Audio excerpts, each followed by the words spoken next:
Praise the lord. దేవునికి స్తోత్రం. బాగున్నారా? మరోసారి నూతన దినంలో దేవుని సన్నిధానంలో కలుసుకోవడానికి దేవుడు మనకు మంచి అవకాశం ఇచ్చాడు.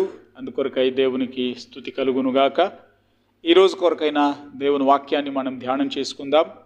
కీర్తనల గ్రంథము 22వ అధ్యాయములో 26వ వచనాన్ని ఈరోజు మనం చదవబోతున్నాం. దీనులు భోజనము చేసి తృప్తి పొందెదరు, యెహోవాను వెదుకువారు ఆయనను స్తుతించెదరు, మీ హృదయములు తెప్పరిల్లి నిత్యము బ్రతుకును. ఈరోజు ప్రభు మాట్లాడుతున్నాడు, దీనులు భోజనం చేస్తారు, తృప్తిగా ఉంటారు అని, ఆయనను స్తుతిస్తారు అని వాక్యం చెబుతుంది. ఎవరెవరైతే దీనులుగా, పేదవారుగా, తగ్గించుకున్నవారుగా, లేకపోతే వెలివేయబడిన వారుగా, తృణీకరింపబడిన వారుగా ఉన్నారో వారందరూ కూడా క్షేమంగా ఉంటారు, తృప్తిగా ఉంటారు.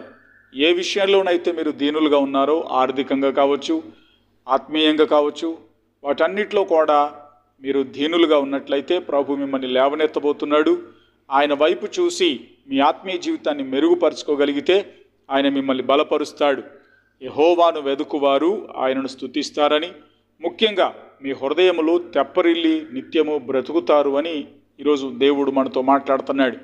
మీ హృదయాలను తెప్పరిల్ల చేస్తాడు అనగా, వాన మోపుగా వచ్చిన తర్వాత, ఆగిపోయిన తర్వాత ప్రశాంతమైన వాతావరణం ఎలాగ వస్తుందో అలా హృదయాలలో కూడా ఒక ప్రశాంతమైనటువంటి వాతావరణాన్ని, మీ ఒడిదొడుకుల మధ్యలో, అల్లకల్లోల మధ్యలో, మీ యొక్క ఆవేదనలలో, మీ యొక్క టెన్షన్స్ అన్నిటిలో కూడా వాటన్నిటి తొలగిపోయి మీ హృదయాలు తెప్పరిల్లునట్లుగా, ప్రశాంతత కలుగునట్లుగా దేవుడు చేయాలనుకుంటున్నాడు.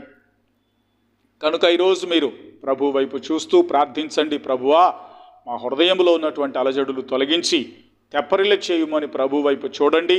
ప్రభు మీకు అలాంటి ప్రశాంతతను ఇవ్వబోతున్నాడు. అందుకొరకు మీ కొరకు ప్రార్థన చేయబోతున్నాను.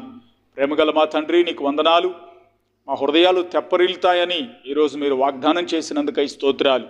ఈ ప్రార్థనలో ఏకీభవించిన నీ బిడ్డలందరి జీవితాల్లో అల్లకల్లోల పరిస్థితులన్నీ తొలగిపోయి వారి హృదయాలు తెప్పరిల్లి ప్రశాంతత పొందుదురుగాక.